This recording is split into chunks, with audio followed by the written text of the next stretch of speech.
Oh.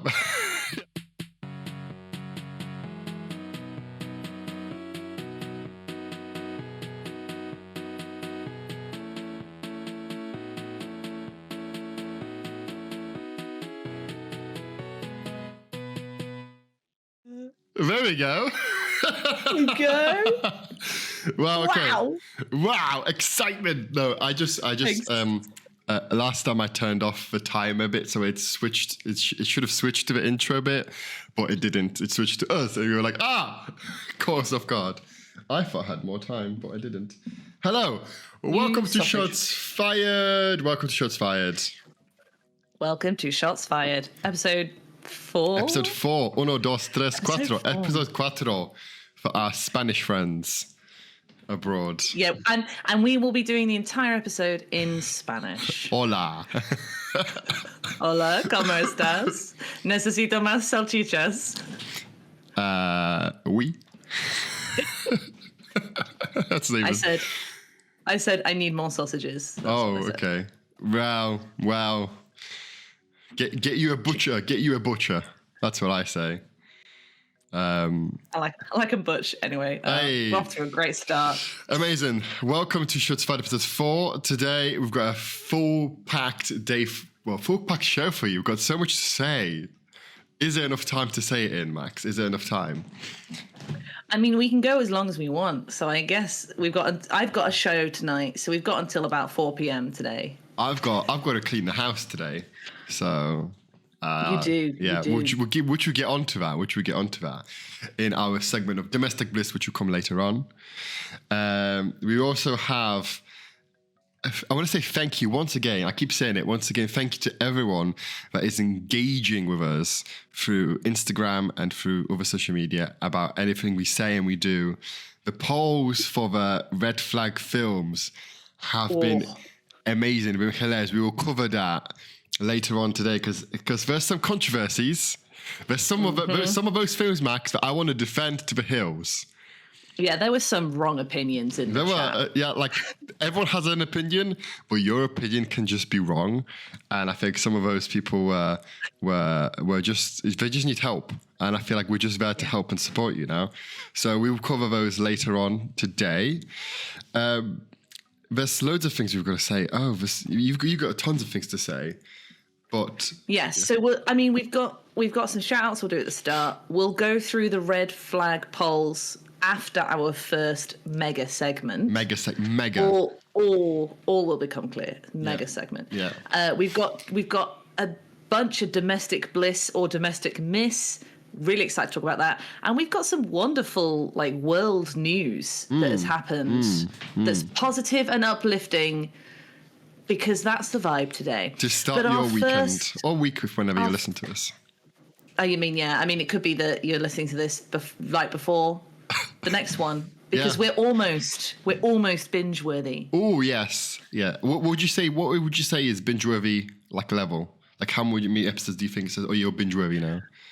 I think 6 hours of content is a binge because a Netflix miniseries is 6 episodes. Okay. So we're over half now. We've got 2 more sessions. So by the end of July, we will be binge worthy. Absolutely. Amazing stuff. Yeah. And let's begin our first mega segment. Well, no. Wait. Sorry. Having just said that. Okay. Shout outs. Go on. Lol. Okay. Happy anniversary to Stephen and Rachel. I hope you have a lovely day. And I'm not going to message you because I'm going to leave you in peace. But have a lovely day. They're expecting their first child end of August. So I'm very excited. Baby shower's coming up. It's all good vibes. So happy anniversary, guys. 6 years, I think. Yay. Is this a wedding anniversary? Yes. Happy anniversary to you guys. Well done for making it work for 6 years. They're high school sweethearts. Oh, really? Yeah, they met at secondary school and they made it work long distance all the way through university. Rachel was in Manchester and Stephen was in York, and they made it work. And it's just a proper little love story. But it's a fairy tale. Oh, that's really cute and adorable. Oh, that's so nice. Yeah. I've got some family stuff that'll make you cry, Eryk. We'll talk about that later. Okay. So should we go to the mega segments for today's episode?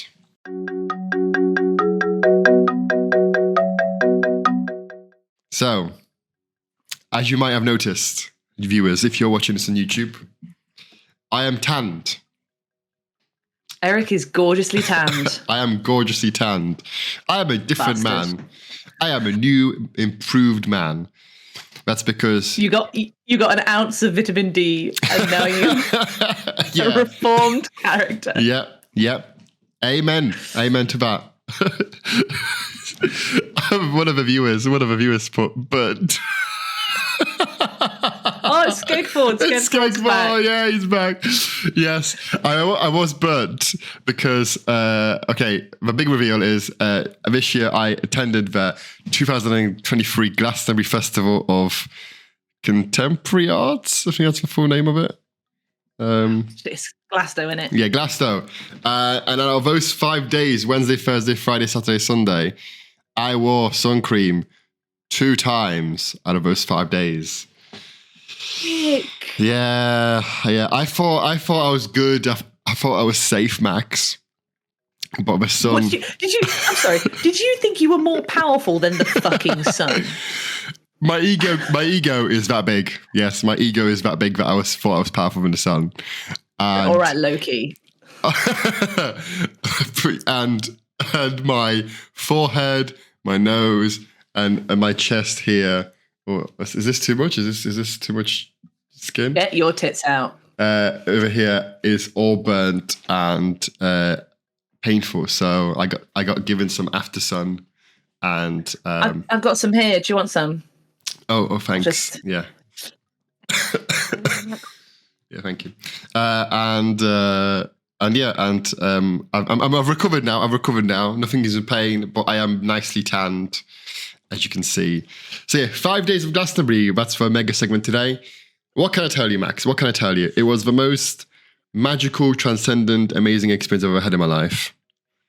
Wow. It wasn't all sunshine and rainbows. It wasn't all sunshine, unicorns and rainbows and leprechauns. It wasn't. It was. Make a list of 5. What else was it not?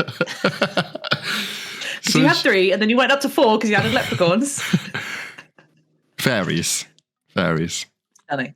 It wasn't all sunshine, rainbows, unicorns, leprechauns, and fairies. It was good. So anyway, we set off here from Nottingham, or Ilkeston, if people want to know. Who is we? Myself, my housemate Daniel, and my friend Vicky. We set off from Nottingham at midnight on Tuesday. We drove to midnight on Tuesday. Yeah, but there was no traffic. There was no traffic. And the ride was so easy. Like we were there in 3 hours. We were there probably by 4 a.m. in Glastonbury. Yeah. Yeah. We then packed a trolley. So one of our friends that we work with, I work with, Ian, he's been to Glastonbury like 7 times. So he's given us a lot of tips about what to do, what not to do, where to sleep, what campsite to go at. So we had a lot of pre-Glastonbury teachings about what to do and what not to do. So if we were going in blind, different experience, but we were going with some sort of know-how about what to do. So we got there for 6 a.m. Well, we were there at the line for 6 a.m. So, and from 6 to 8, we were just sitting on a camping chair. I fell asleep.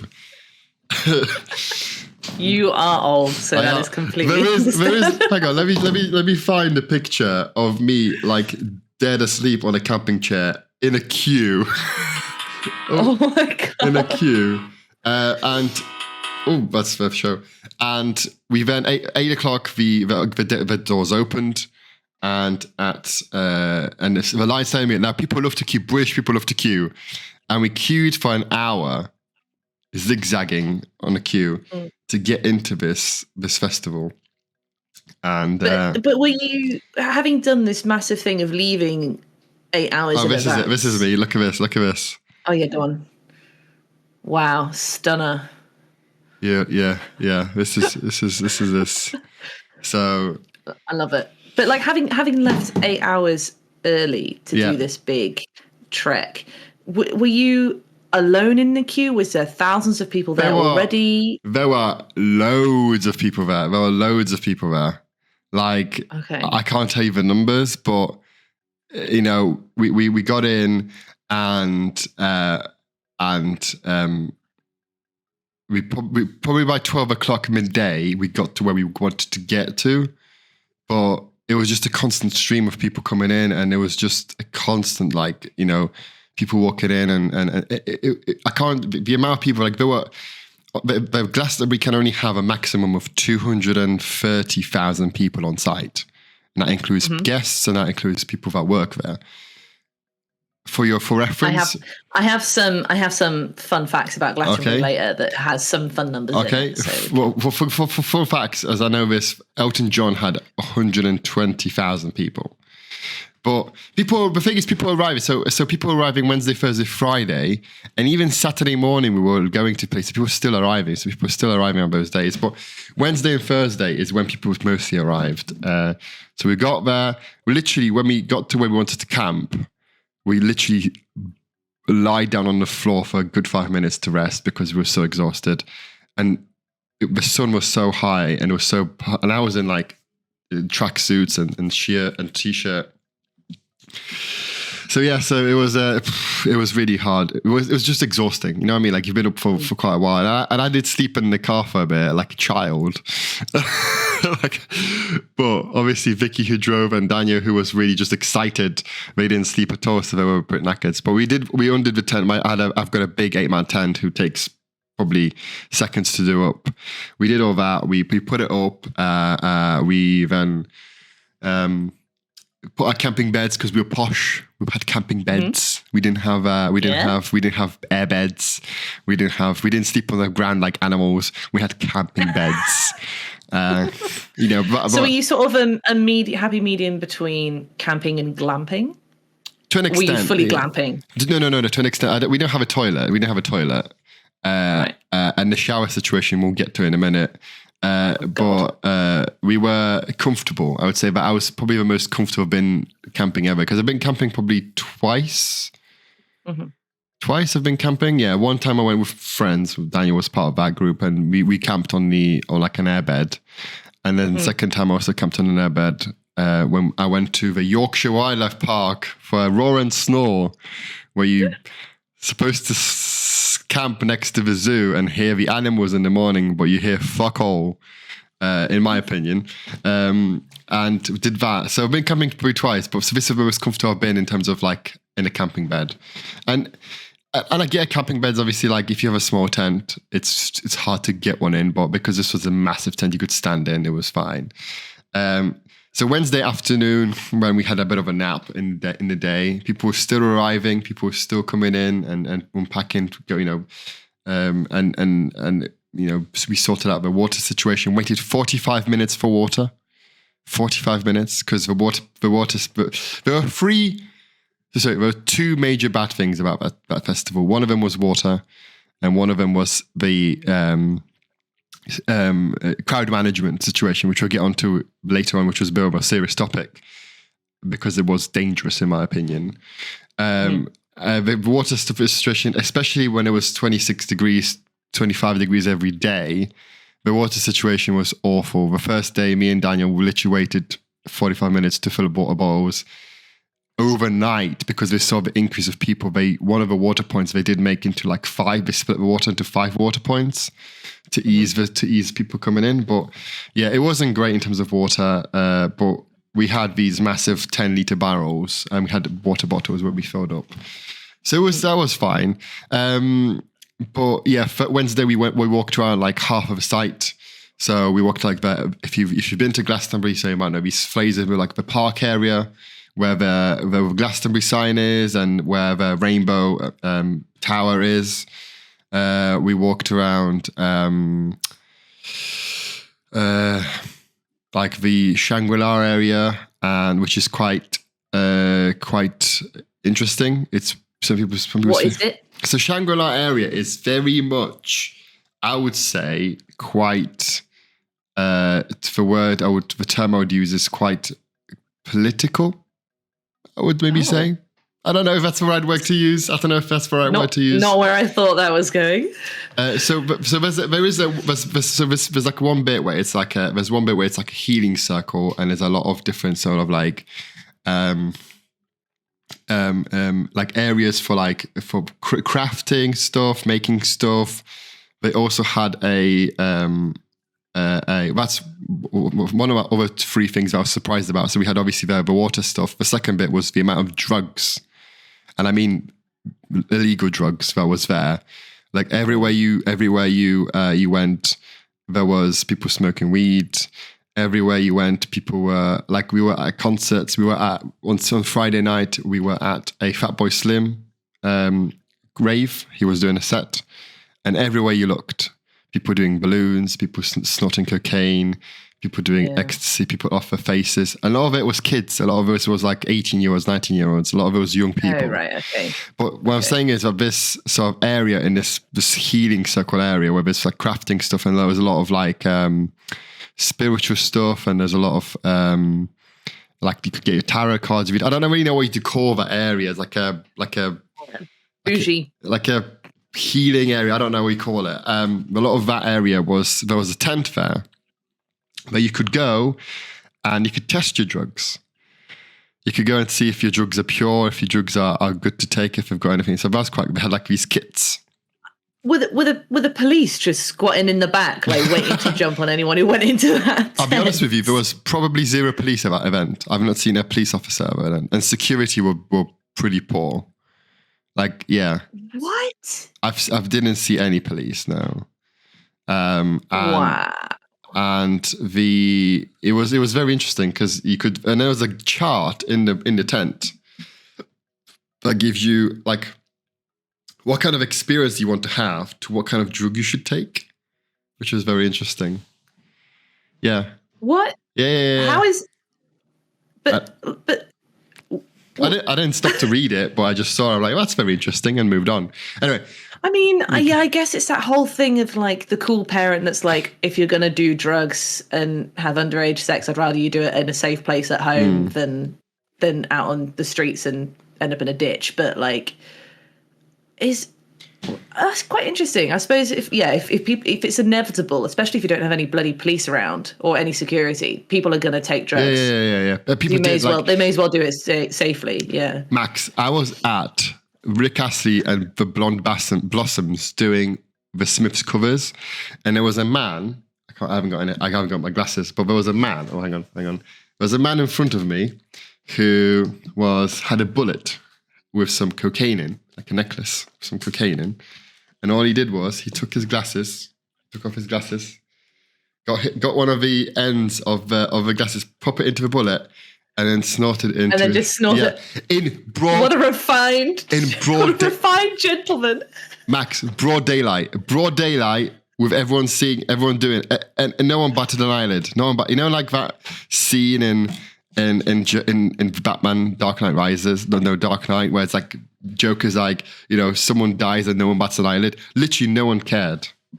And it was just a shock, because if he went to town and someone did that in town. Well, Nottingham's a different town. I don't know. Maybe in Nottingham where people went batting. I mean, you talk about the tube being people do random shit like shit on the tube and piss on the tube. No one bats an eyelid.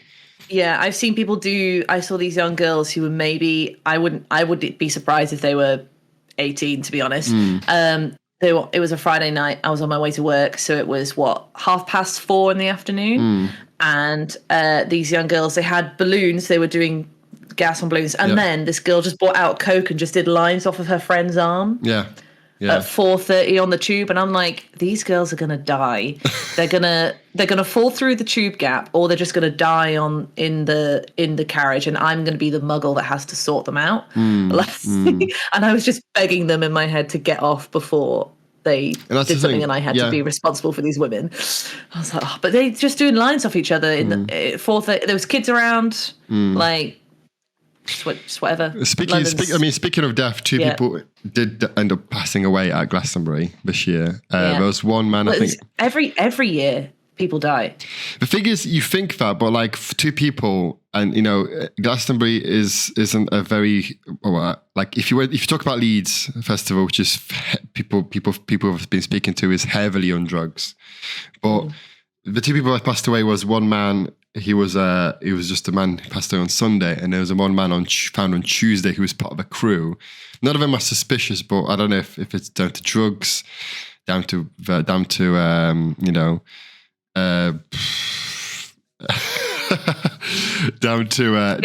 the heat. Go on. What is Skegford saying?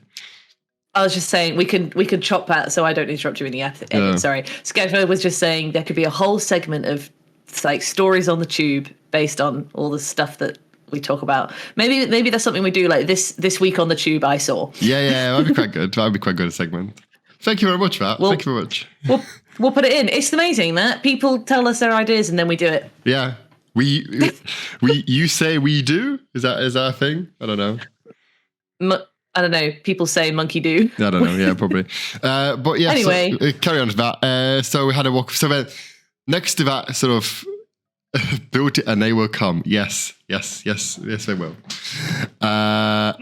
And then once that fun area was there. Next to that, there was the Unfair Carnival, I think it was called, which was basically like a carnival area, had like a thingy, but it was quite like a ravey thing. And next to that was Shangri-La. Now Shangri-La, I said it's political because it was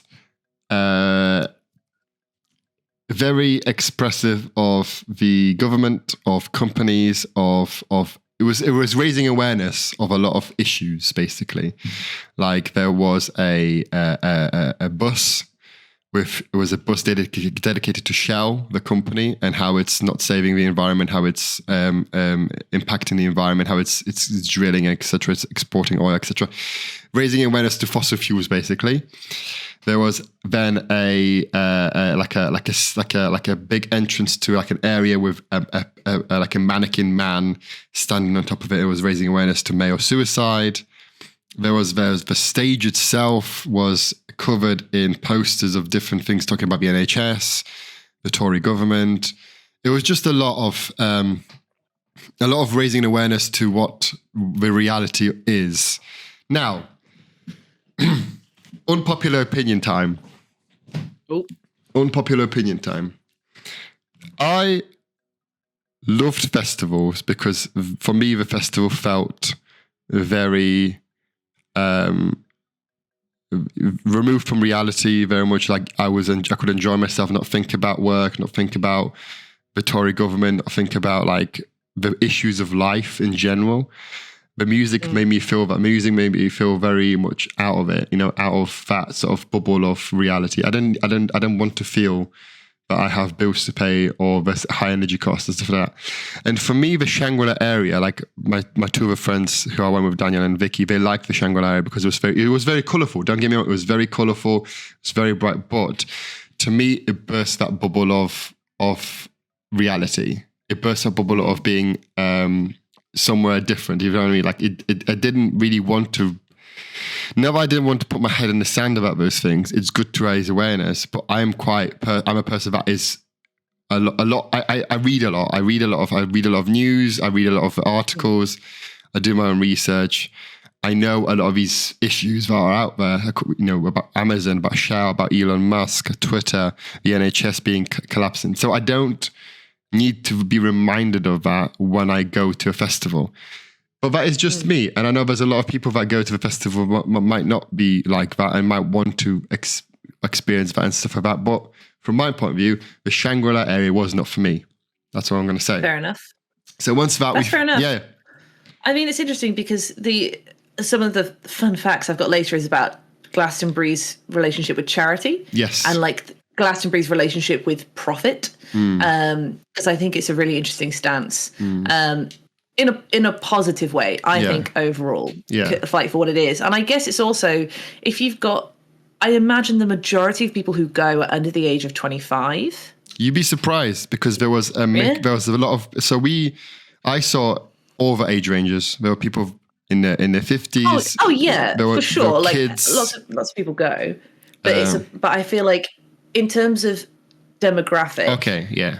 Like I don't know. I can fact check this later, but if I'm imagining if the majority of people who went were under the age of 25, a lot of Gen Z and like late millennials are not engaged with politics because they're just like they distrust the government, so they don't get involved. Which is, as we've said earlier in earlier episodes, like that's not how it should work. But if you know that there's loads of your target demographic going to be at one place at one time, and you want to raise awareness to your cause, maybe this is an accessible way to reach that demographic because, like, if you're not savvy on social media and you're not savvy about what political causes Gen Z care about and Gen A care about, like maybe this is a way to get into that. But I fully see what you're saying, and my response is just like, just don't go to that area then. Yeah, exactly. I didn't after I've seen I've been there. I was like, cool, that's an area we've been in. And then after that, we sort of walked back into our tent, and it was quite late. Then had some food. Now, food and drink situation for us that I haven't been, because I've been to Glastonbury and you haven't. So drinks were around £6 a pint. It's just like London. £6 a pint. Yeah. The cheapest I got a pint for was £5 at a place called the Glade. And they didn't have really a range. So the only thing you would have was Brothers Cider or Brooklyn Pilsner. You could still have like some rum or some Jaeger or something like that, but there wasn't a choice in like ales or a choice in beer or a choice in like cider. I think they're quite selective about who they chose. And food wise, you were looking about £20 per meal. Yeah. What? So yeah. So for like a slice of pizza or whatever it was. So we did actually buy a pizza on Saturday, and that was £15 for a medium-sized pizza. And I mean, Domino's, it's a lot. It's £18 for a large. Yeah. You probably were looking at. So I'll give you some meals that I had. So there was a katsu curry that I had for probably £11. There was a burger that I had it for £17 because you were buying a burger and the fries and the drink separate. They were all separated, you see. The best food we had was on the last day, was on Sunday. We had these chicken strips from a place called Cluck, and they were chef's kiss. They were really, really good. You got 3 chicken strips, either in barbecue, Korean, or buffalo sauce that we had to choose, and with fries on the bottom, and it was delicious. So much so that we had them twice, before and after Elton John. Elton John and chicken tendies. Yeah. I had some desserts. So I had a crepe, which was good. I had a waffle, which was nice, and I had a chorizo. How do you say it? I say it 3 more times in 3 different ways. And chorizo, chorizo. I don't know. No. There's no J in chorizo. I had one of those. I think the chorizos were great. Why am I in an earthquake? Why is my camera just... So anyway, went to bed. Bed was great, went to bed. And then Thursday came. Now, Thursday, we're going to talk about the shower situation. Because you're like, Eryk, how did you stay clean when you're not smelly? Well, there are showers at Glastonbury. There are 2 places you can shower at Glastonbury. However, there's always a massive queue, and they were miles away from where we were staying. So we developed this unique way of strip showering, having a strip shower in a tub, in a plastic tub. When you say strip shower, do you mean just being naked? No. So what we did was we put a couple of liters of water in a massive plastic tub, basically plastic. Yeah. We used to carry stuff in. Put a couple of liters of it in there.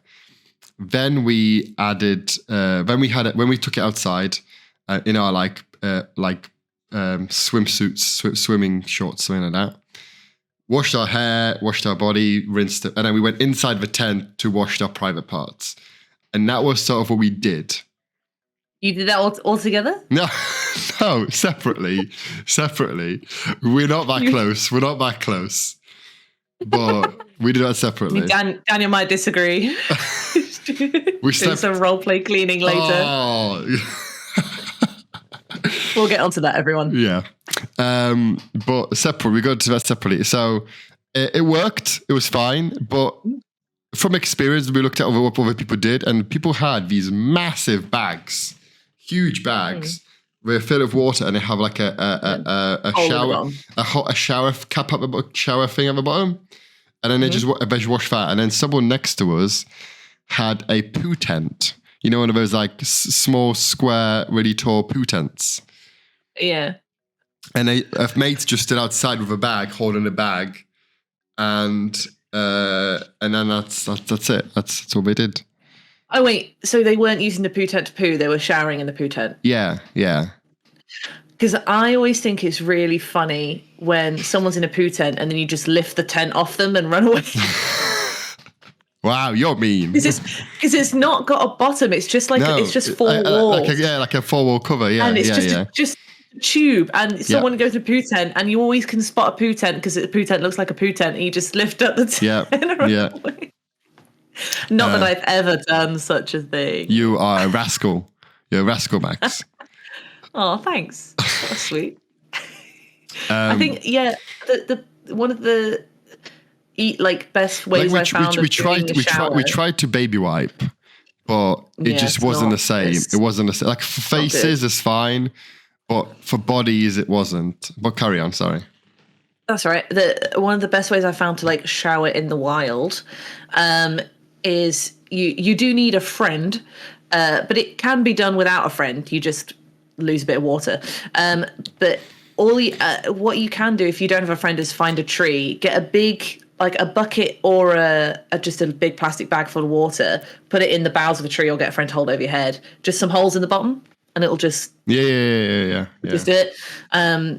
When I was living in a sort of shack in Bonaire, we had a system for that where every day it was someone's job to fill up the shower trough, which could hold maybe 50 litres of water. So someone would have to get up at dawn, and everyone got up at dawn for different jobs. But someone's dawn job was to fill up the water trough. So you had to go to the well, hand pump the water, and make 4 or 5 trips up with a big wheelbarrow of buckets up the hill to fill up the shower. And then we had a plank that you just pulled the plank aside, and the holes would be then unstoppered, and you'd shower.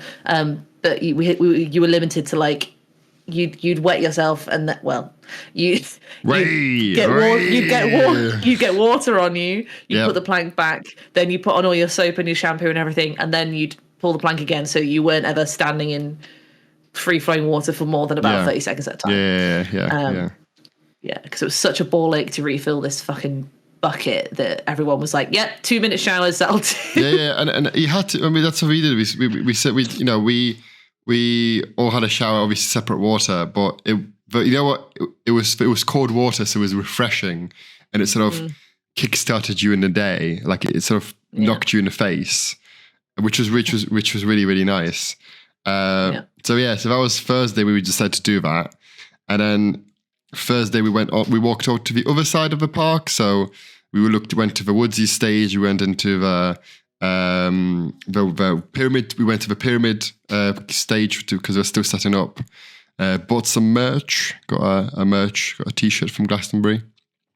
And then we walked around the circus area, which was amazing. So that was my other bit. Like, I was going to say this when I close this segment, but you can go to Glastonbury and not see the music because there's so much going on.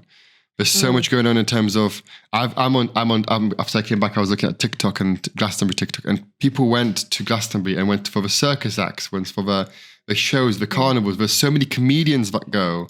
There's so many live acts. So next time, if I do get an opportunity again to go next time, I would really look into more about who else is there, like what else is there to do, to just fill up my day. Because I feel like there's a comedian, or there's a show, there's a talk, there's anything like that. You know, they had cinema. They had a cinema there that was showing current movies. Like, and guess what else? Guess what? Guess what they were showing? What were they showing? Puss in Boots. Did you see it? No, because it was a day. It was a day after. Right, listen. Eryk Godomsky. I swear to God. It was a day after I noticed they were showing Puss in Boots. But I was so disappointed. The reason they were showing a lot of animation stuff, I've read, is because they had a massive influx of kids. And if you were 12 or under, you can come in for free. Stunning. But would you, that's a question for the audience, and we might have to write this one down. Would you take your kids to Glastonbury? Are you writing this down? Yeah. Would you take your kid to Glastonbury and leave them at a cinema for 2 hours to do something else? Depends how much LSD I've had, I suppose. Let's not have as an answer. I mean, were they dedicated kids areas and they had staff to watch them? I don't know because I don't know where it was, but I don't know what the situation was. But it was very much like, why would you leave? Like, if I was there with my kids, I would be there watching. Obviously, if it's Puss in Boots, I'd be there watching it with my kids. Obviously, I still need to watch that film. But like, I wouldn't leave my kids at a fucking festival. You know what I mean? Like, 210,000 people are there. I wouldn't leave my kids with like no police, no security, and drugs everywhere. Yeah. Would you take your kids to Glastonbury at all? That's another question. But I've seen loads of kids. At interesting concerts. Like, I was at Maneskin, the Italian band Maneskin, who won Eurovision 2020. Anyway. I'm glad we managed to mention Eurovision in every single episode that we've done so far. Yes. And people were there with kids. Like, I was bopping to it, and there was a man probably like a couple of meters that way to the right who had a child on his shoulders to Maneskin, who are very much a heavy rock band. But then, like, how old was that child? I don't know, maybe 5. Because I feel like there's a window. When they're really little, they don't know what's going on. They're there for the vibes. And like, their eyes might literally see somebody snorting cocaine off the edge of their glasses, but they won't understand what that is. Yeah. But then you get to maybe like 6, which feels very young, but like, I feel, 6 to sort of 13, 14. I don't know that I want my child of that age at Glastonbury. And then when they're 15, 16, they'd be there with their mates and they want to do their own thing. Yeah. And then that's. We were like, there were groups of kids. There were groups of like probably 10-year-olds walking around, like probably like from like a family friend, but there were groups of them like youths walking around. There were, I don't know. There was next to us at an Elton John concert, there was a kid. Maybe he was 9. I don't know how old he was, but he's been 4 times already. Okay. And it's interesting because, and then I've seen on Twitter and stuff like that there's someone that's taking the kids and they'll have like yellow jackets and like high-vis jackets. So people do bring kids along. The reason there has been an influx of kids is because the 2019 Glastonbury, 2020 Glastonbury, and 2022 Glastonbury, I believe, got postponed because of COVID. 2021 did. Did it? I thought. But then 2020, 2021 got postponed.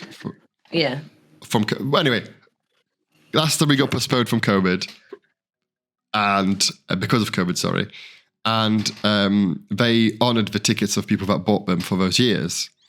Because 3 years or 2 years have passed, the people had families, people had kids, etc. They didn't know what to do with them, so they didn't want to like leave, but they didn't want to do that. So that's why people brought kids with them. And then from then on, Glastonbury managers and organisers tried to make it very accessible for families to bring their kids on. Now, I say that as a parent, it wasn't very accessible. Like, there wasn't any changing like stations. There wasn't any like, you couldn't really buy any like kid, like, you know, like emergency like diapers and stuff like that. You couldn't really. There was a co-op on site which we didn't go into in the end, but it wasn't accessible for kids in the space in a way that you would think it would be accessible to kids. But people brought kids along, and I mean, good for them. Like, I don't know how you could manage children, like, especially like, I know most kids are like miserable and want to go to bed at 9 o'clock. Like, they need to like being around music and people at the festivals to be there. So yeah. That's interesting. Also, I love that you went, as a parent, Glastonbury wasn't very accessible for children. And I'm like, as a parent, you've got some news? No. But like, from a parent's perspective, just taking Daniel around. Yeah, like, Daniel's with his little, like, with his reins on and a lead. Yeah. From plot twist, yeah. But like if I was to be a parent, from a parent's perspective and mindset, what do I need to have, like, what do my kids need? Well, toilet situation was awful, which you will get onto because you've got some toilet facts later on. Yeah, basic toilet facts, but I wasn't there, so you can. I'll elaborate. Like, there wasn't any changing spaces. The water situation, there wasn't any hot water. So like stuff like that, that, you know, like to clean and to bathe and stuff like that. Like, again, I don't know where, maybe because they're glamped, maybe because those people that have families and kids glamp, and glamping is very different to being in a campsite with mates. But yeah, so that was Thursday. And Thursday evening, Example did a DJ set. You know who Example is, right? I do. Okay, I just want to make sure you know. Anyway, they put, like, and he's probably the most well-known artist that was there. And they put him in a place called The Glade, which was a really small stage. And when you have a very well-known artist go to a very small stage, it gets very cramped. But so where The Glade is like on a corner of like a crossroads, and the whole crossroads was filled with people. There was people everywhere. There was people left, right, and center, and people just didn't know where to go. It got very cramped very quickly, which brings me to my next point about what was not so rainbows, roses, unicorns, leprechauns, and fairies about Glastonbury, which was. I think was it roses before, or have you added roses? I don't. Anyway, which was crowd management. Crowd management was awful, and I say this from the most nicest ways possible. Crowd management was really bad. There was no direction. There was no. It was dangerous. At Elton John, 2 people collapsed. We tried to get help in terms of, you know, Daniel had his iPhone light out, waving around. People started shouting help. No one came. No one came to vote. People helped the man up, or a woman, I can't remember who it was, and they escorted him out of the crowd. But it was very much speaking to people around us, and it was very much unsafe. They said that this person with a kid, I just talked about, a 9-year-old kid, she's been 4 times before, and she said that every year it's getting worse. And someone said to me that every year, like, someone said to me he's quite a veteran at going to gigs, that in the past, when you went to a gig, or you went to a concert, or went to a festival, it felt quite safe because people were looking after each other. People, like, you know, if people felt ill, people were making a path for you, etc. But now people are becoming quite selfish, and people are becoming quite self-centered in terms of they don't want to move, etc., etc., etc. And I think that's where it's getting to a point where it felt very on edge at times. So for Friday, Saturday, and Sunday, we went to see Arctic Monkeys, which was the biggest one, and we were sardined in basically for Arctic Monkeys. We were with 2 people that basically ended up tapping out and going, we're going to stand somewhere else to get some space. Whereas and me and my 2 friends, Daniel and Vicky, we stayed to watch Arctic Monkeys. In front of us was a couple. Jesus Christ. There was a couple who the guy decided to put his arm around this girl creating even less space. So when I was bopping, I was just bopping to his arm, which was quite funny. But yeah, so Arctic Monkeys was very cramped. Elton John was horrendously cramped, as you can say. 120,000 people were there. Guns N' Roses not so much, but yeah. So Friday, Saturday, Sunday, where Glastonbury really started. There was music, there was vibes, there was everything you could ever wish for. So Friday, me and Daniel went to watch Kylie Rae Jepsen. That's a blast from the past. Did you have a good time? We had a great time. Thank you very much. We were bopping to every single bop, from "I Really Really Like You" to "Call Me Maybe," the two songs that I know. Any others? Yeah, I was about to say any. No. Did you go to the Lewis Capaldi set? I didn't, because it was on Saturday, but Daniel did. I didn't. See, I watched a little bit of the highlights on telly, and the Lewis Capaldi set really stood out to me because I think he's a fantastic artist. I love his stuff. And also just how fucking brave to get up on a stage in front of 100,000 people or something with Tourette's and he's also just very recently released a public documentary about learning that he has Tourette's and living with it and how it's affecting his music, how it's affecting his mental health, and how his relationship with his parents has changed and his relationship with fame and his fans. Really exposing documentary. And for him to come on and deliver a great set and obviously be exhausted because he's ticking away. Yeah. But seeing the crowd get behind him and sing when he can't sing and not be assholes about it. I just thought it was amazing. And he's now announced that he's taking a break from touring for the rest of the year. Yeah. Because he needs to get better, basically, from what he said. But I just thought that was amazing. So when we go back on Monday, me and Vicky didn't watch the set. Daniel did, because we went to see Rick Astley and Blossom do the Smiths covers, which was great. But we watched the set on BBC, and Daniel did say that they did edit that set quite a lot, because in the live performance, his Tourette's was quite bad at the beginning. And the BBC did edit majority of his Tourette's out of the actual show, so that was quite good of the BBC to do that, so that people can enjoy the show. I don't know if it was good in terms of raising awareness or not, but you still saw it. You can't not see it. I was in bits after. I openly say that if I was probably there watching it live. I did cry at quite a few songs because they meant a lot to me during the whole 3 days. But if I was there watching it live, I probably would have been in bits, because it was a very the way the crowd carried the final couple of songs. It was beautiful. Yeah, and they're they're his biggest hits. Everyone wants to hear him singing them, but the fact that he couldn't, and that. And, it could have gone one of two ways, because people could have been assholes about it, be like, we've paid to see you sing it. Yeah. But they didn't. Yeah. And they just got behind it. And because, they're his fans and, they know. Yeah. It just, it was lovely. I've got all the hairs on my arms. Yeah. No. And he's a lovely man. He is a lovely man. And I did say, because he did come to Nottingham, because Nottingham do a Tourette research and stuff like that. So he has been to Nottingham. Yeah.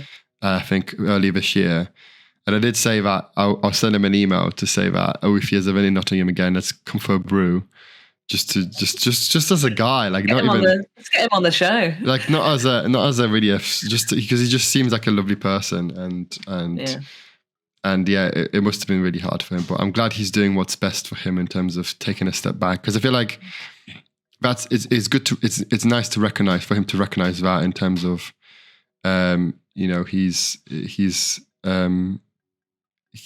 He needs time away, because I feel like sometimes rock stars and superstars don't take that time away, and they just go deeper and deeper into their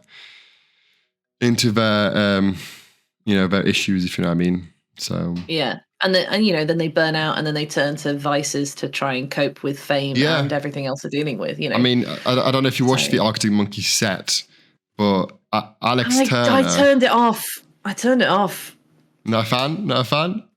I am a fan of Arctic Monkeys, but is Alex Turner the leading man? Yeah. Which I currently have a bit of a guy crush on. Really? No. Like, he was singing in such a way that made it impossible for fans to sing along. Yeah, I'm like, that's an asshole move.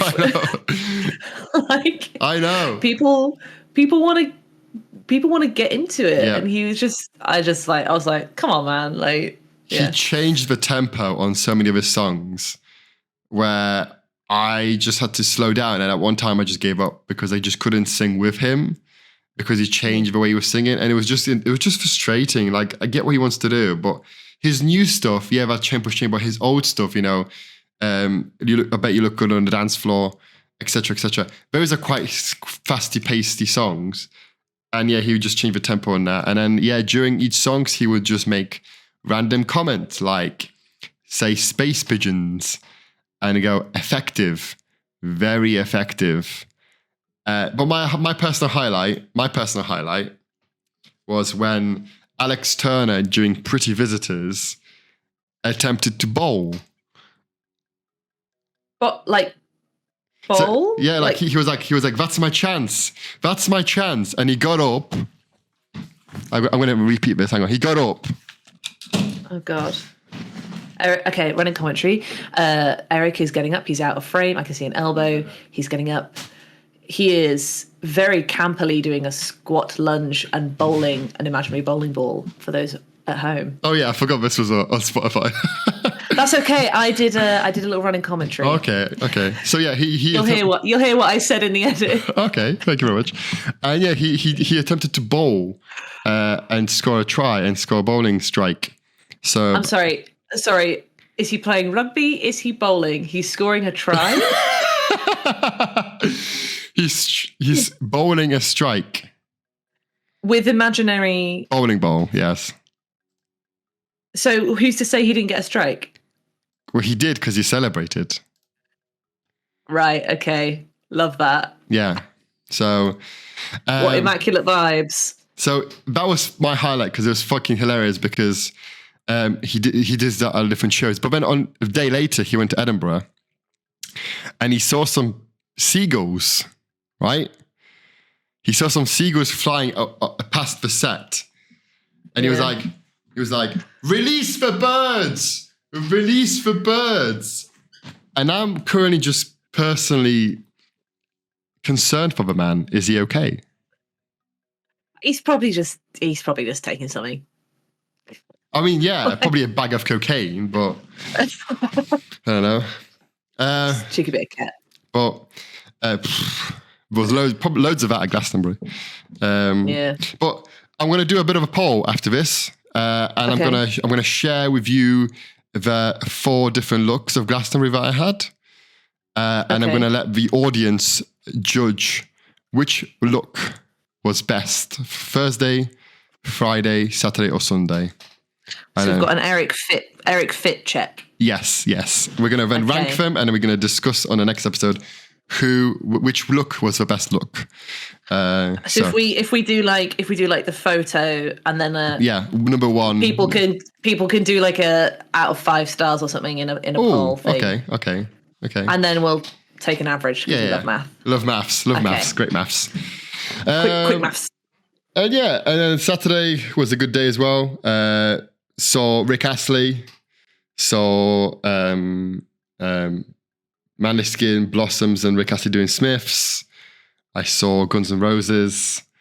It was really good. It was just really good. And then Sunday saw Blondie, Little Nas X, who I was surprisingly camp full with Nas X. I love Lil Nas X. I love that man. And then finally Elton fucking John at the end, ending his career. There were, I don't know if you want to say this next point, but during one of the songs called Your Song, there was a proposal. Yes, we can get onto this. Yeah. I had a number of friends who were at Glastonbury, and like people that I just kind of know, and I know. There was the two strangers during Elton John who got engaged during your song. Yeah. Congratulations to them. Congratulations to Mark and Marshall. Congratulations to Laurie and Eunez, Lauren and Nathan, and Seb and Tia. And Seb I went to secondary school with, so that's a bit of a blast from the past. They all got engaged at Glastonbury at different points. Probably most of them within your song. Yeah, everyone going. No, it was very beautiful. It was very beautiful. Do you have a favorite Elton John song?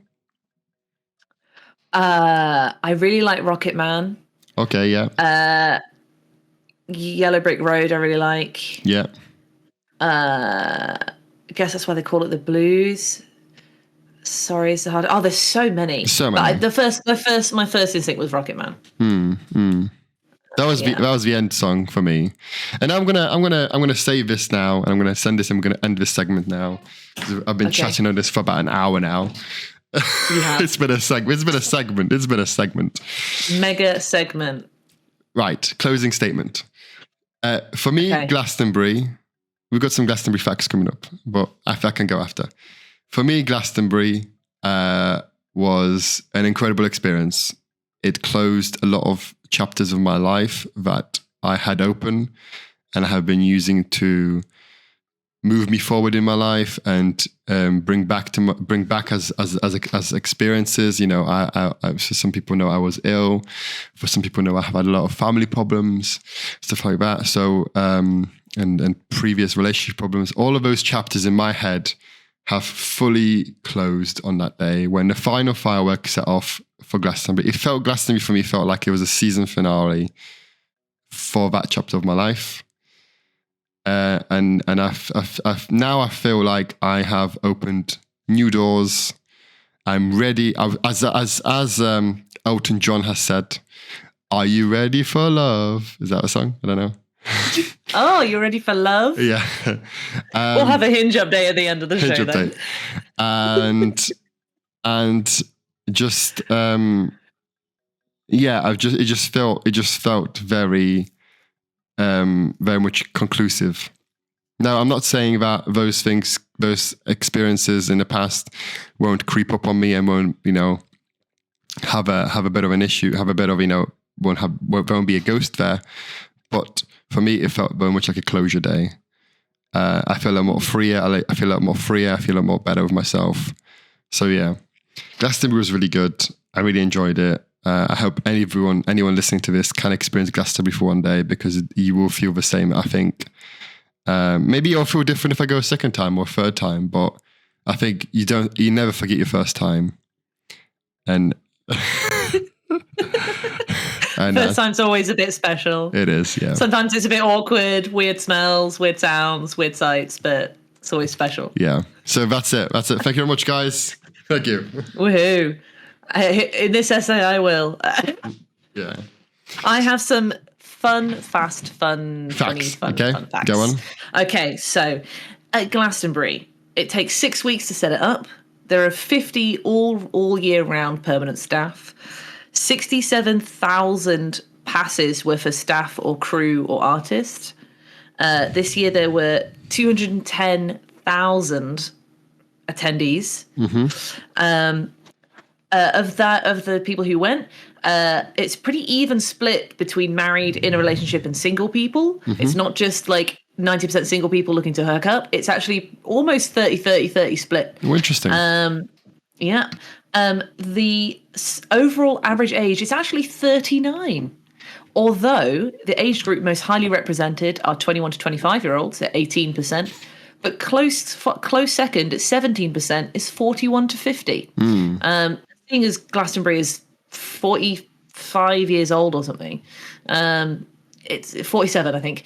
That makes sense. People who could have gone every single year. The most ordered food was pizza. The most ordered drink was lager. And then the biggest selling item of merch was bucket hats. Yep. Closely followed by sunglasses. which my friend Daniel purchased both at the festival. Well, there you go. There we go. Statistics speak for themselves. For the 210,000 people, there were 2,086 porta potties. Yeah. And it costs 40 million to put on Glastonbury every year. This is why I'm getting into my finance bit, because I think this is quite interesting. It costs 40 million to put it on, which includes paying artists, maintenance of the site, and the full-time staff and everything like that.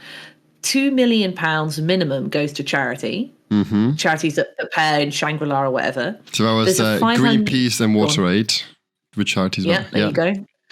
And there'll be other small ones, I imagine, as well. But those are big ones.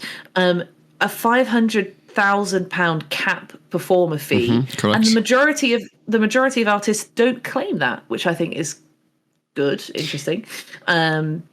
Michael Eves, he started the festival in 1970. Do you want to guess what his annual income is?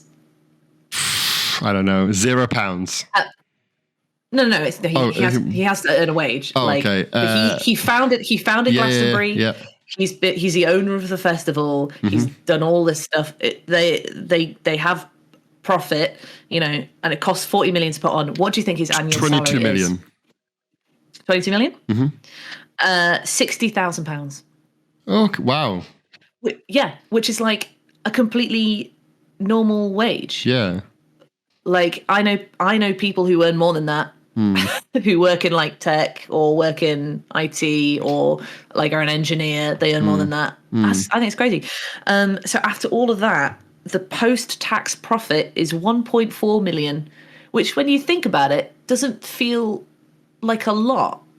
No, because when when you chuck all these numbers around, I feel like it's pretty. I feel like that's pretty ethical. The fact that it's not because tickets were 350 quid or something, correct, for 5 days. It'd be very. I feel like it would be very easy for Mr. Eves to take 1.4 million as his annual income every year, but he doesn't, and I think that that's pretty cool. And the first ever Glastonbury tickets cost £1, correct, and included a campsite spot and free milk from the local dairy farm, and 1,500 people attended. Yeah. And those are my Glasto facts. One fun fact I'm going to say is the toilet situation. Okay, tell me about that. They didn't have any water-running toilets, and they didn't have any portaloos. They had these toilets called compostable toilets, which take your wee, your poo, toilet paper, and they make it into manure. They make it into fertilizer. Yeah. Probably for the local dairy farm. Yeah, they do. They had all these signs. Basically, they take all that. So there are 3 types of toilets. I'm going to say this. This is the last bit we're going to talk about. 3 types of toilets. There are these horrible, they're all long drops, if you know what that is. Basically, there's a seat and there's a hole, and everyone shits in the same bucket. Massive bucket. But it's a deep hole. It's like a 20-foot hole pit. It's not like a 3-foot hole. Yeah. It's a deep hole. It's probably 10 to 20 feet tall for some of them. Some of them were too close for comfort for me. But so I'll tell you that. So one of them is called the green ones, and they're basically like your American style toilets where there was a gap and you could see, and they were just good for peeing. The only bad thing about that is because if your man was peeing and the other man was peeing, you were locking eyes peeing because you were looking opposite each other. That was I think that happened to me, because me and this guy locked on and we're both peeing. We both know what we're doing. But careless whisper echoes softly in the background. But there is an Instagram handle called @shits_of_Glastonbury, where you can actually go and view pictures of shits that were taken at Glastonbury. Yeah, it's disgusting. I know. Why would you want to do that? I know. I don't know why, but I'm just giving you information, giving the people the information. It does exist. Skekford, look it up. Grim. He does say grim. The second best one was the one we had next to us, which was basically like a colourful one. Again, these were long drops, maybe not as high, but still got good. When it got to Friday, we had the cleaners there from the back wiggling the buckets to make so that all the stuff went from a triangle to a nice even plane. Yeah, that's the face I made when I heard them wiggling my bucket. It was disgusting. And the best one. The best one. Do you want to do some? Go on. The best one was the wooden ones, who had like a little step and a little step away from the reality, and you almost feel like enclosed and private, and they were amazing. So those are the top 3. Anyway, Carrie, do you want to do what? I was just going to say, do you want to do some folio of what it sounds like to shake that bucket? Give us an impression. No, an audio impression. Audio. For those playing along at home, Eryk is sort of like twerking. Okay. Yeah. Ready for this? Bump and grind. Okay, yeah, ready. I'm wrong. I wasn't ready. That's how it sounded like. You could timestamp that 12:05. 12:05. Let me. 65 minutes in. Right. Enough of that. Enough of Glastonbury. That's it. There we go. Yeah. Right. I'm going to talk about domestic bliss.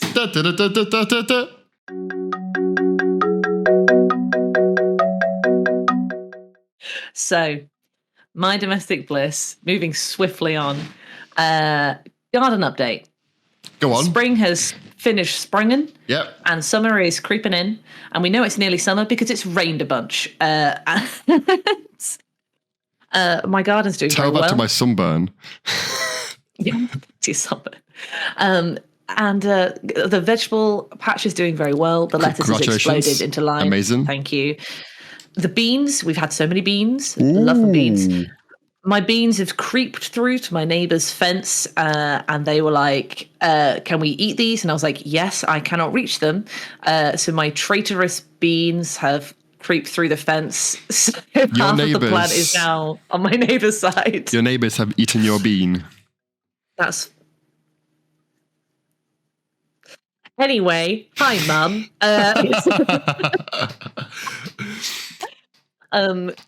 They've also eaten some golden tomato cuttings that we had, and some chilies because my chili plant's been very abundant.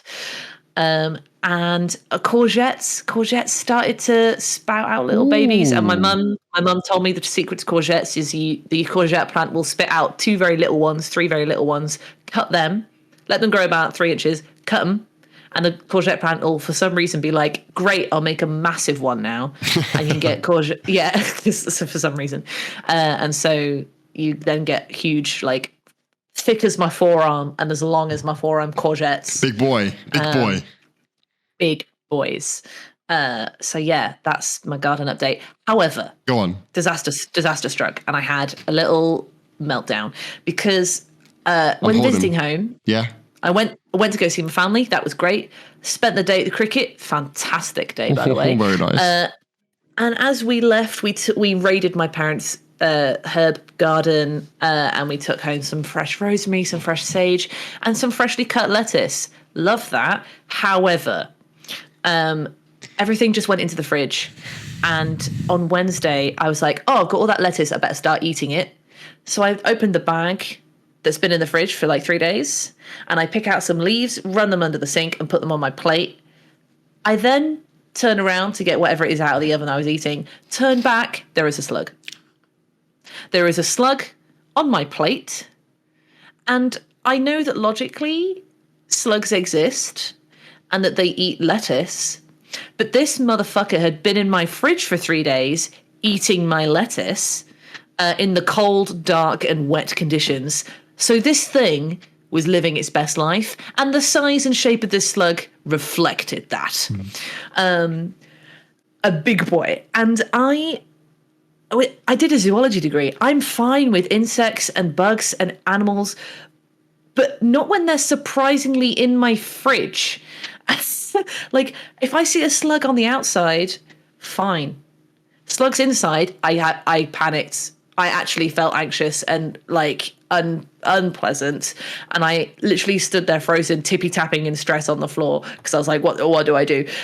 So I then like picked up those leaves, threw them into the sink, shook the plate until the slug like slid off, and I stomped it down the sink with the washing up bowl and rinsed it down the sink. And I was like, oh God. And I cleaned the plate and I was like, I can't do it. I put the plate in the dishwasher, got a new plate. I got those salad leaves and I could see like slug trails on them. So I just put them in my compost bin. I just couldn't do it. Then I realized, oh God, I need to clean all of this salad. So I got the big bag of salad. I tipped it into a colander, blasted it with cold water. Eryk, Go on. there were 4 slugs in total in my salad. And I filled up the washing up bowl with water and they were like wiggling around. And I was like, yes, die. Then they recovered. And I Googled it. Slugs can't drown in water. They wouldn't die. They wouldn't go. And they started just like vibing in the water. And I was like, this is horrible. They were, and I was like, well, at least they can't crawl up the sides. I was wrong. Slugs can operate fine in water. They're not bothered by it. So I then had to wash the other 3 slugs down the sink, which felt bad because I don't like killing things. Why didn't you just? And then I was like, why didn't you just put some salt on them? Because then I see it, and that's barbaric. Okay, never mind. Like Does that make me barbaric? Does that make me a bad guy? I don't know, but just the idea of pouring salt—that's a vicious ending. Like that's an agonizing ending for a slug. Sorry. So I just washed them down the sink. I was like, they could live in the sewer. But then I was like, they're going to crawl out of my sink. So then I poured bleach down the sink. So it's okay if it's not salt, but bleach is fine. Oh yeah, bleach is fine. You know, acidic stuff is fine, but not salt. My God, go on. But the thing is that I wouldn't see it. So therefore I can, like, suffering doesn't exist if I don't see it. Wow, okay. I'm judging you a bit right now. It didn't feel good, but I was just a bit, I think it was a sort of mild panic attack because I couldn't fucking cope with the fact that there were slugs unexpectedly in my food. Mm-hmm. And I was like, God. So I left that salad like out in water for like a day to make sure there was nothing on it, to try and soak off any slug tracks. And it's sorted now. It's clean. It's back in the fridge. It's all good.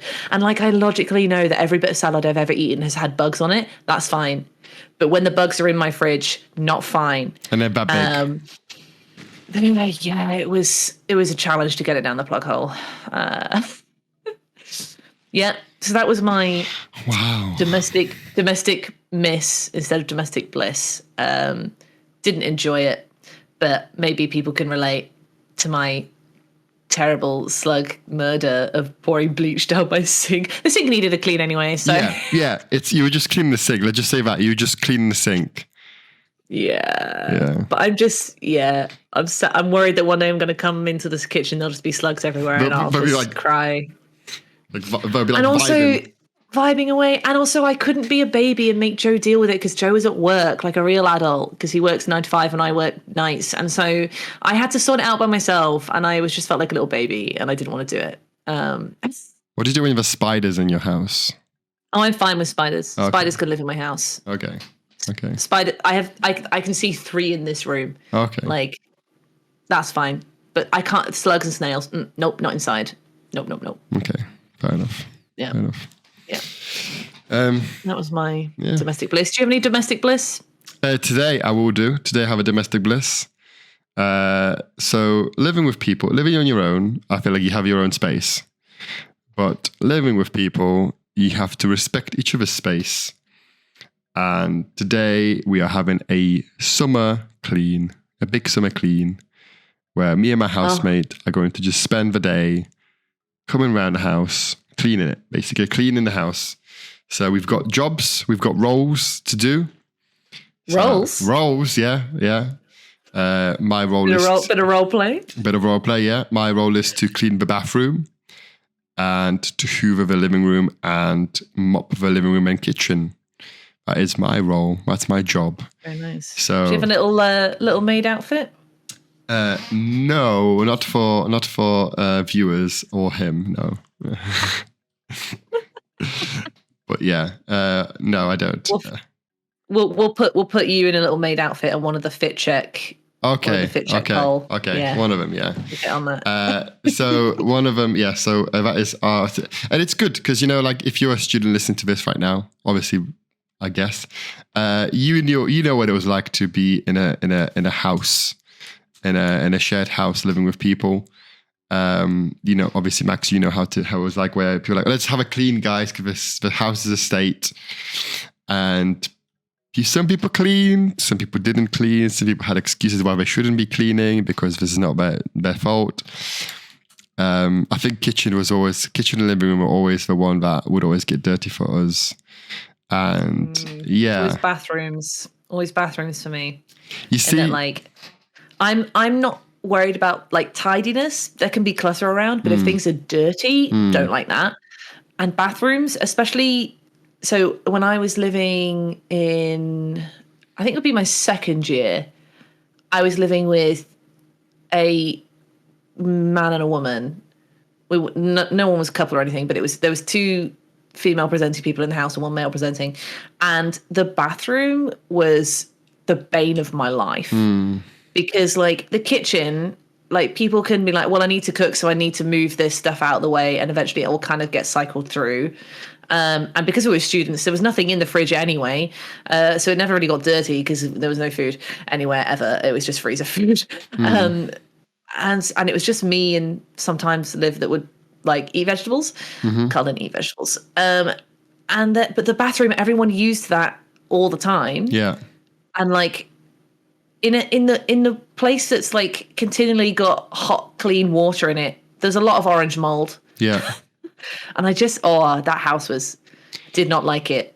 Did not like living in that house. The thing is that I want to say is that I had obviously for first and second year, I had my own bathroom and I had my own space. So I didn't get that. It was only when I came into third year where we had a shared bathroom, but it was so small, you couldn't really make it dirty. You couldn't make it dirty, if you know what I mean. It was very weird. So yeah, no, but it was a good time, and I just loved. I don't know if it was a love and hate living with people. Like living with people now it depends if you live with someone good, you can have a great time. Me and my housemate don't have a good relationship, so everything we do is fine. But I could imagine living with people that don't like cleaning or don't wash their pots can be very, very difficult. I don't know. Yeah, and I think also with student stuff, I'm not very party-y, I'm not very clubby. And so, and especially in first year when I was in halls, I was in the party flat. Yeah. And so I was just unlucky because that's just the luck of the draw. Yeah. And so that was kind of hard. And I found that once I moved to London, I was living alone. Yeah. And you get used to it. And then I suddenly realized I kind of loved it because I knew where all my stuff was and everything like this. And the dirt was my dirt and I was having to clean it. And so, but that was good because it meant that now anyone I live with has to be an improvement upon living with myself. I will never go back to student-esque living. Oh, yeah. Cannot do it. Yeah. Yeah. Should we talk about our red flag poll results? Yeah. Before we do, share your stories about living with people. So that's the next poll that we're going to do, is give me your best story about what is the best thing about living with people. What's the worst thing? Give us our opinions. We'll put a poll out today.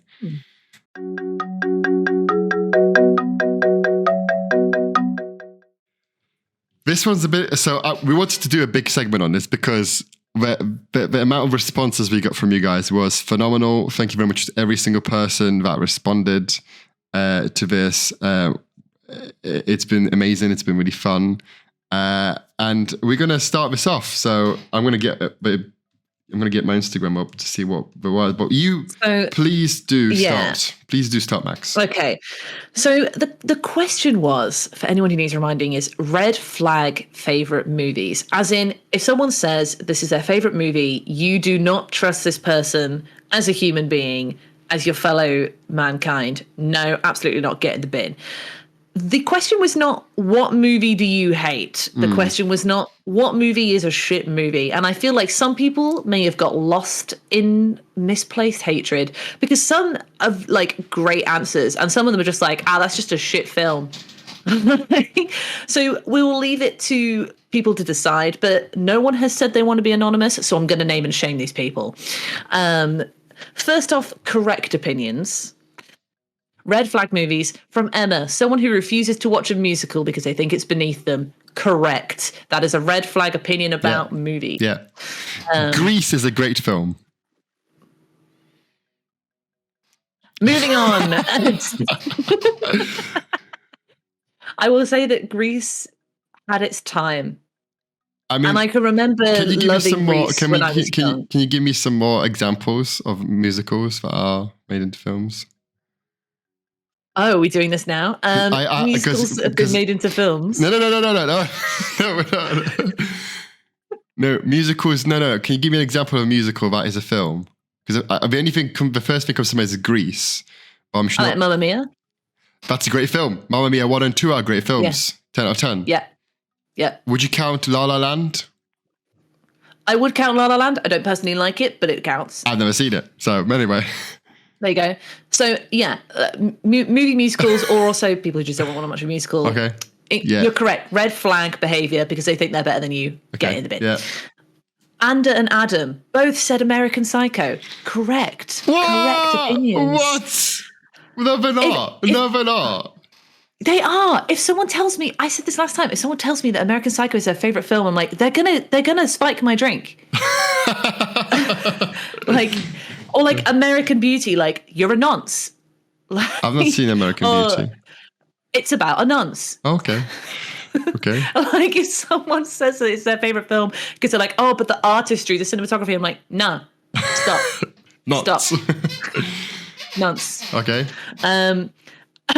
Adam also had a bit of a rogue opinion. I've not seen this film, but Titanic 2, The Legend Goes On. And I feel like from recent news... Let's not make a joke. It's a whole bunch of stuff. So that's, yep. That's a title, not an answer, isn't it? We weren't making jokes.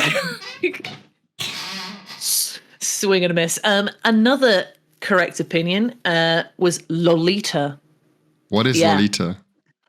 It's about a nonce. We'll go with that. Okay. A lot of nonce films, I guess. Well, yeah, if someone says that that's their favourite film, you're like, oh, okay. But Lolita is also like classic fiction. Okay. It's very famous classic fiction. But yeah, if someone says it's their favourite, I'm like, but why? Because it's they're like, oh, it's exploring taboo topics. And I'm like... Like what? What taboo topics? Well, like the sexualization of very young women. Oh, I see. Okay. I say women, girls. Okay. Girls. Okay. Like, you know, and so it's like... Is it an old film? It's 20th century, yeah. Sorry, I was just doing maths in my head. Okay. Pre-Y2K. Oh, okay. Yeah. Okay. Then there was some, in my opinion, you just don't like this film. This is not a red flag film. So, Libby, you're wrong. Star Wars is not a red flag. Star Wars is an amazing franchise, and I would die on that hill. Someone also said Lord of the Rings, get fucked. I mean... No, get fucked. Lord of the Rings. If you don't like it... Lord of the Rings. If you don't like it... Right.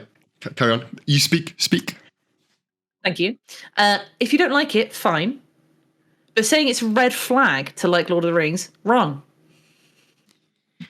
It's not red flag. Lord of the Rings fan base are toxic. No. Yeah. No. Yeah. No, not when you... So I'm a fandom gal. I'm in a lot of fandoms. And Lord of the Rings is not toxic by any comparison to other things. Eryk, please. See? Look, they're not toxic. In every fandom, you get the outliers who are weird, but the culture of the fandom itself is not toxic. Okay. No one in the Lord of the Rings fandom says, "Oh, you like Lord of the Rings? Name every elf in the Silmarillion." No one does that. Okay. Well, okay. But in Star Wars, though, if they were like, "Oh, I really like Rogue One," people shit on you. I love Rogue toxic. One. I love Rogue One. Right. Yeah. Right. But that you're not allowed to have that opinion because it's not one of the original ones. Like, so like, let me save that I don't one. think the Lord of the Rings. Okay, take that timestamp. Yeah. Okay, for the thumbnail. One thing I want to shout. One thing I want to say is not a red flag. It's just your opinion. 4-2 The Dark World. That is not a red flag. That is not a red flag. I think that was from Adam. So Adam, you were correct with American Psycho. Now you're wrong. Okay. 4-2 The Dark World. It might not be a good film. It might not be your favorite film. It's not like you're not a cursed human being for liking that film. Interesting one. Parody movies, e.g. disaster movies. I agree that they're not very good, but I wouldn't say that they're like red flag. Like if someone said that like, oh, epic movie is, or like Bruce Almighty or whatever these like parody films are, like, this is my favorite, I'd be like, okay, you have no taste, but you're not. I don't think you're gonna. Yeah. I think I could take you in a fight. Yeah. That's fair enough. I agree with you on that. We agree on something. Someone call the press. What is your opinion on Fast and Furious being said as a red flag movie? So I assume they mean the franchise. I think not so. Specifically the movie Fast and Furious. I must think so. Yeah, like Libby said Star Wars. I'm guessing. Who said Fast and Furious? Yeah. So the person that said Leolita. Wait, I don't know who that is. I've lost it. Well, let me find it again. Okay. This is such smooth radio presenting. 1 second. Responses. So Fast and Furious was said by, oh fuck's sake, Emma.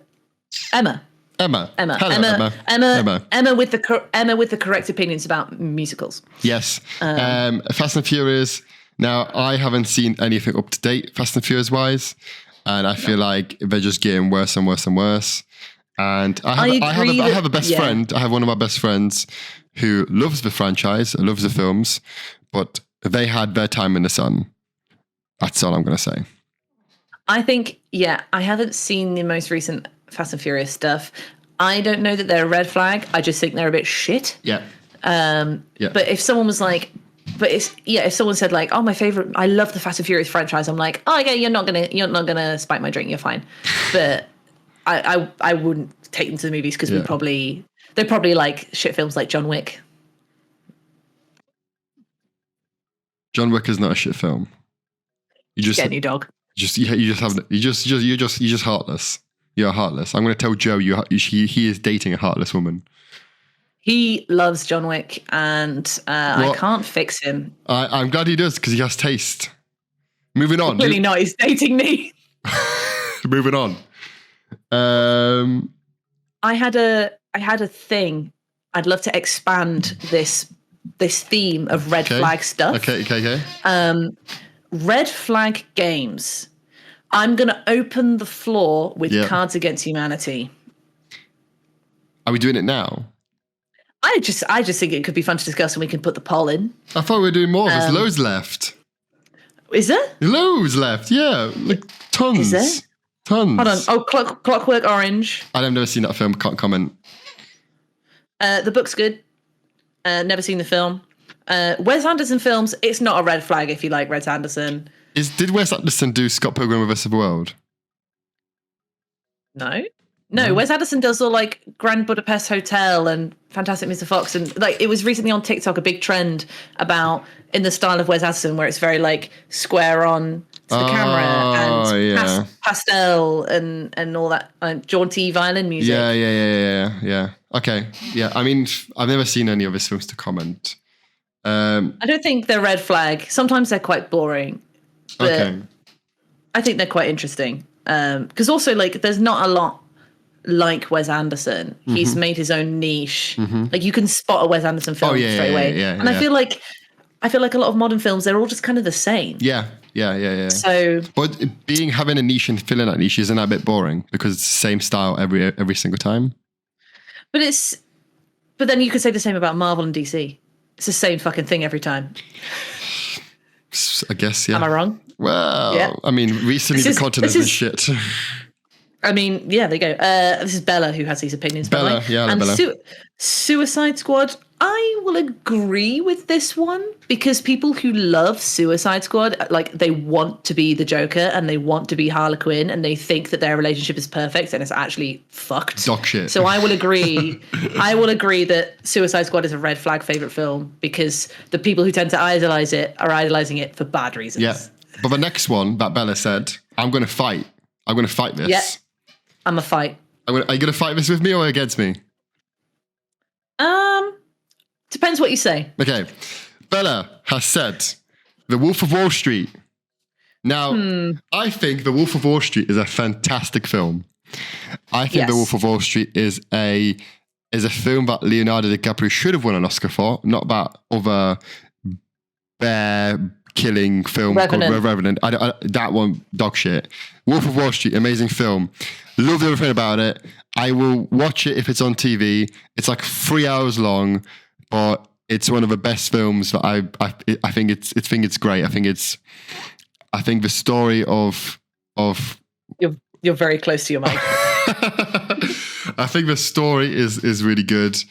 I think the acting is great.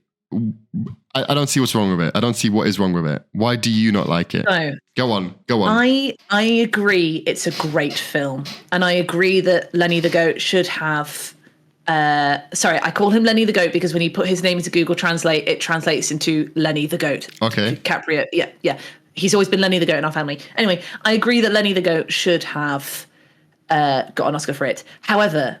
it is a red flag favorite film because, maybe this is just a female perspective, but the type of men who love that film want to be that guy.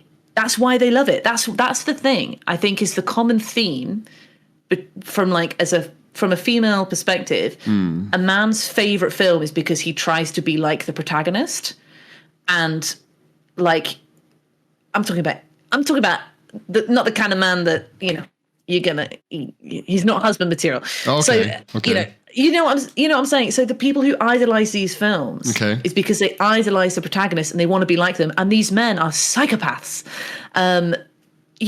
for one reason or another, or they're narcissists, or they're abusive, or they're manipulative, or they're just a nonce. All sorts of reasons, but. Men just think like, this is a suave gent with lots of money and women obviously love him and he gets to do coke in his business office and he drives a fast car and he's successful. Blair, not a role model. Okay. But young men of a certain type, like Andrew Tate stands kind of man, like love it. So I think that's what Bella's getting at. So I would agree it's a red flag film. It's a very interesting thing you just mentioned there because have you ever watched The Boys?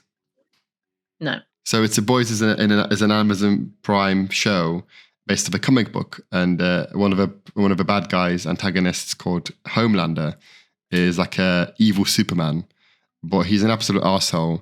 Anyway, Anthony Starr, who plays him, recently said, this is like 2 days ago, that he doesn't understand why social media and young people and men idolize Homelander because he's such an evil person. He's got such evil characteristics. He does a lot of evil things. But people idolize him, and he's like, I don't get why. This is the opposite of what we're trying to do, is to try to make you see that he's an asshole, and he is a bad. He's the bad guy.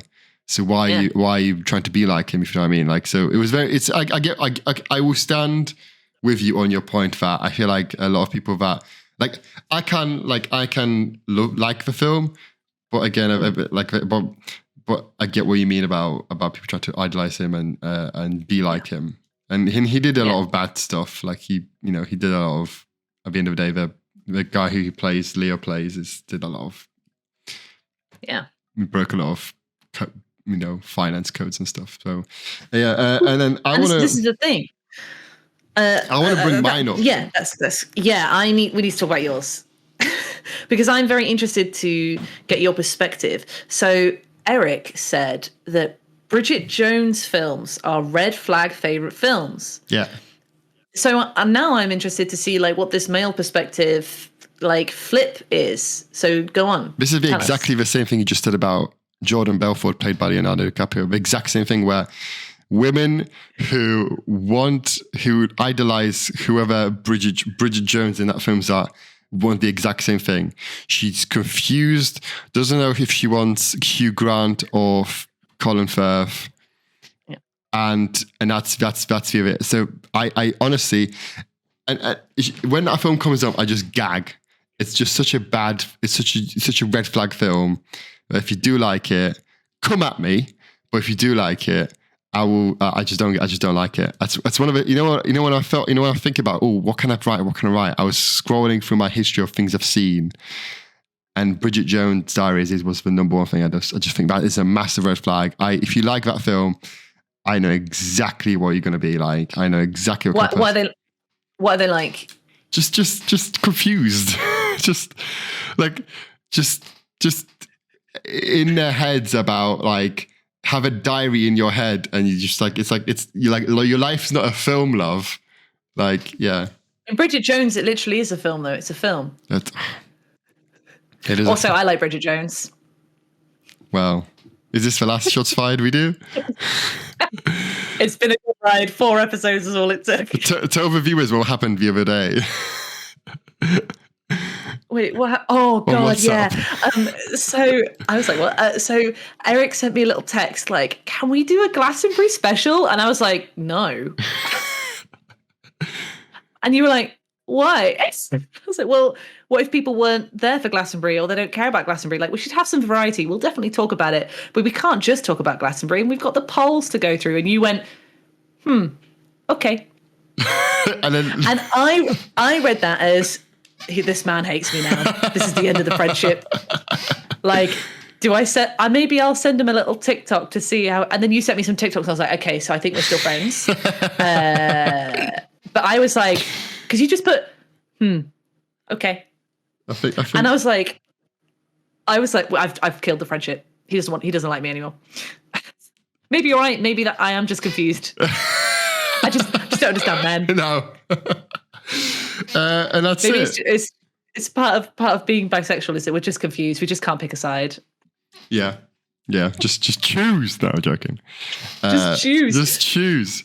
I have one more. We have one more poll to go through. One more poll we did about last week. The poll is Pulp Fiction. Pulp Fiction. Oh yes. Is Pulp Fiction either the greatest Tarantino film, or is it boring as hell? Do you want to know the results, Max? Do you want to know the results?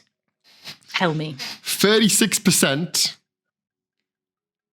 said it's the greatest Tarantino film, and 64% said it's boring as hell.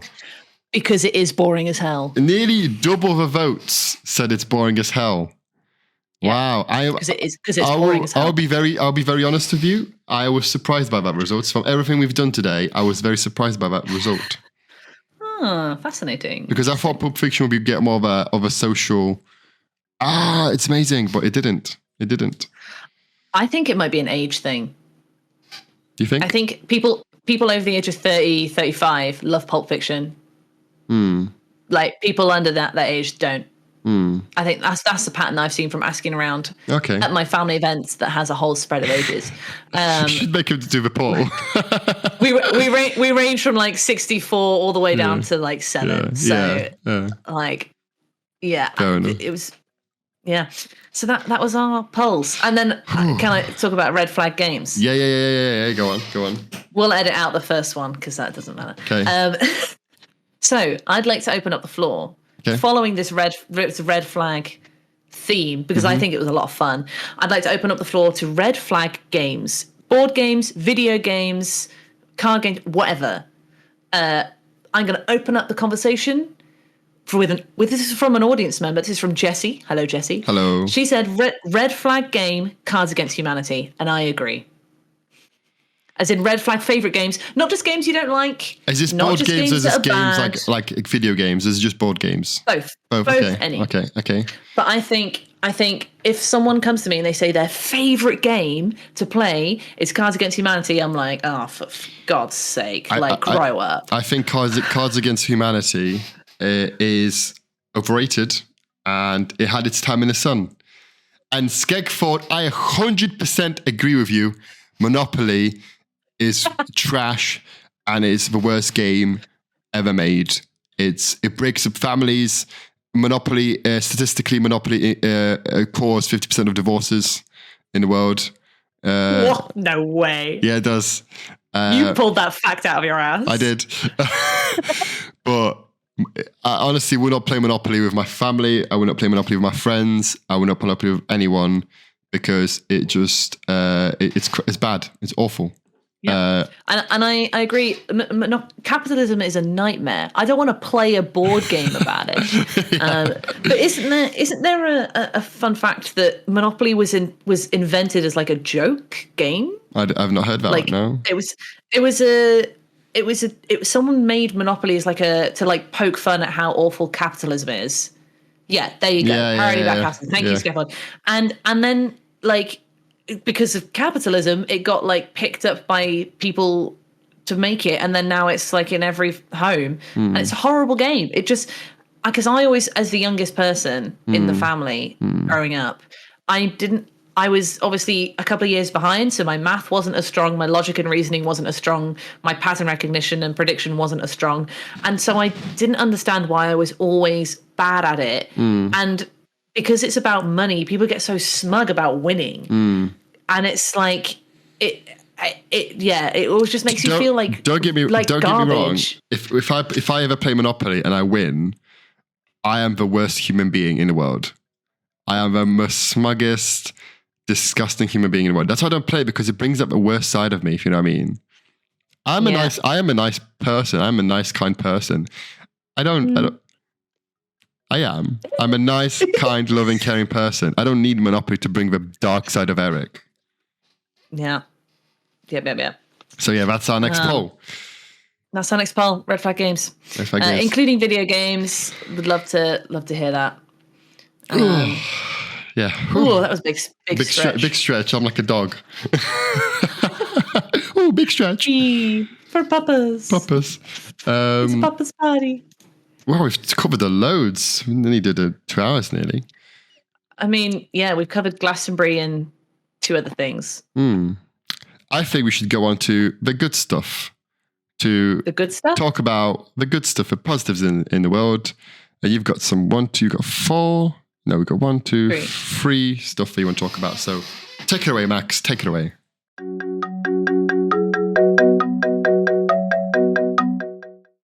So this is a sort of since you've been gone, but also current affairs, bit of a mix up. Because you were like, oh, let's do a Glastonbury special. I was like, there are other things to talk about. I better go find some nice things to talk about. Basically, what you meant to say was, I'm not the center of the universe. Yeah, but in a nice, caring, not Monopoly-esque way. Okay, thank you very much. Because you've got to give variety to the crowd. Okay. So these are all news stories from the past 2 weeks since our last episode. So I'll start from the bottom of our list because it's the shortest one. New solar system has been found where planets orbit 2 suns, just like in Star Wars. Take me and there. it's called the Bebop system. Ooh, Bebop. I think it's adorable. And the first planet they identified was called Kilbia or something like this. And I think that's just really cool. The fact that I'm interested in the physics of it. And there's a new, very exciting thing happening in physics this weekend. Something about pulsars and time arrays, which basically you can measure the way that waves go through the Earth, and it helps us age the universe very accurately. Very accurately. So when a pulsar goes through the Earth, all the clocks slow down. And interesting. Yeah. And someone only spotted this very recently, like within the 21st century, because they had a clock that was in one place on one wall, say, next to a rock that had magnetic properties, and then they had a clock that was further away just by chance, and then for about 4 seconds they were different times, but all other times they were completely synced, and then that clock was 4 seconds behind, and they were like, why has that happened? Do you know what? Right, I have a clock in my living room, and it's always late. It's always like really, really slow. So I have to every week or every 2 weeks I have to change, because if I don't, it becomes like 15 to 10 minutes late. Is this a radio wave powered clock or a battery operated clock? I don't know. It's a one you plug into the system, but it's not digital. It's you got to set the time. Okay. But you got to set the clock, but right. It's not connected to the internet or anything like that. So it's like did you ever have that thing at school where the clocks on the wall will all suddenly just spin for like they'll do a 24-hour reset? No. Okay, so at school all of the clocks were like radio wave done, and so every now and then they'd all just start spinning and everyone would freak out. It's like, oh, what's happened to the clock? Oh, it's time travel. Yeah, and that's what it is. It's just like a factory reset of the whole system. And so it basically means that time is a tangible thing we are moving through, not just space. We're not just moving through space as we orbit the sun. We are moving through an ocean of time, like actual physical time, which just blows my mind. And these pulsars move through it as well. And then they obviously interact with the earth because they've, like, if you drop a stone into water, the ripples will ripple out and they will hit other stones and they will then behave differently depending on what stones they hit, but they will still continue moving until they run out of energy. And so that's happening this weekend, is big pulsar like activity. It's all over. Just look at, if anyone's interested, look up pulsar time array, look up Hank Green, he talks about it. Okay. And it's just really cool that we can age the universe within a couple of like milliseconds now if we get this right. So physics world are getting very excited about that. Very good, very good. What else you got for me? The next good thing I have is German museums begin to work year-round to find rightful heirs to hundreds of stolen Jewish silver pieces. So basically what this means is loads of German museums in like Stuttgart, Berlin, Munich, and somewhere else I can't remember, they've employed people full-time to track down the heirs to Jewish people who had to flee or were killed in the Holocaust, and they're returning their stuff to them, because that's been quite big in the media recently about the fact like the British Museum has nothing British in it. It's all stuff we've nicked. And Zimbabwe recently asked for their stuff back and we said no. We're still looking at it. And so I think it's really amazing to see that this initiative is happening. And it's really interesting to see what the heirs are doing with it, because the silver pieces are not just sort of plates and spoons. They are significant religious artifacts, family heirlooms, not just sort of like wedding rings, like actually like religious important things. And some heirs are sort of keeping it, they're handing it to their local synagogues, or they're donating it to their own museums, like the Jewish museums and stuff like this. So I just thought that was really nice to hear that that's big task. Being taken seriously. Big task. And I read the article and they were saying that the invention of 23andMe and Ancestry.co.uk has massively like expedited this task, because it's so much easier to find people. I mean, it's still hard, but it's so much easier to find people. Yeah.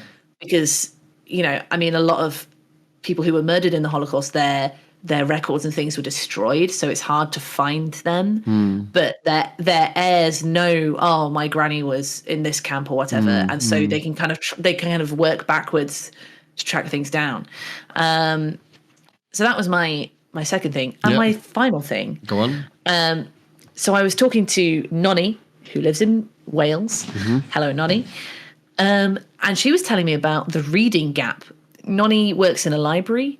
She's a librarian, and she was saying how kids kids break up for summer holidays, and kids that read for pleasure It can be manga, it can be comics, it can be books, it could be instruction manuals for a Ford car, whatever it is. Kids who read over summer have something like a 40% head start when it comes to the start of the new academic year, because their brains don't have to relearn to focus and concentrate and take in information by written word, because they've been practicing, they've been like working that muscle all summer. And so to help like bridge this gap, the reading gap, Tennessee, the state of Tennessee, is sending free books to 200,000 children to keep them reading over the summer. Wow. Yeah. And it's like, and I was like, oh, surely it has to be like informative things, but no, like comic books count, because it's just the muscle of reading. Yeah. Fan fiction, anything. That's like, incredible. It doesn't have to be like erudite stuff. Get them their Beano comics. So yeah, I thought that was really uplifting. Well, news of the world. That is some good stuff. We should do a segment of positive stuff, positive things at the end of each day to get us and the viewers to feel more positive about the world, because we are living in quite troublesome times, and it's quite nice. And these positive stories get like pushed to the back of the headlines, but it's really nice to raise awareness about them and also just talk about them, because it's, I said, kids reading, people getting their stolen jewelry back and stolen heirlooms, and a brand new solar system that it's really exciting. Yeah. Oh.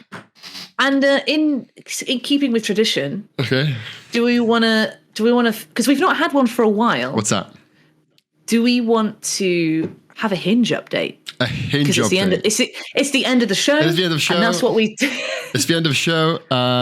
And Hinge update is for I don't need it anymore. And that's the update. And I'll leave you with that. It's shut down.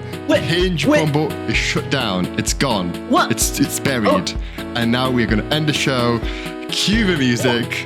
And then that's it. What? Wow. Wow. Yeah. That's exciting. We've got a lot to talk about off air. Well, yeah. We'll talk about it after shots fired. Okay. What do you have next week? Let's fucking leave. I don't care. I'm not doing anything the next 2 weeks. You're not doing anything the next 2 weeks. Goodbye, everyone. Let's go. Bye. See you later, guys. Peace. Oh. Are we doing it? Are we saying goodbye now? Yeah, why not? Yeah. Cue the music, baby. Bye, everyone. See you next week.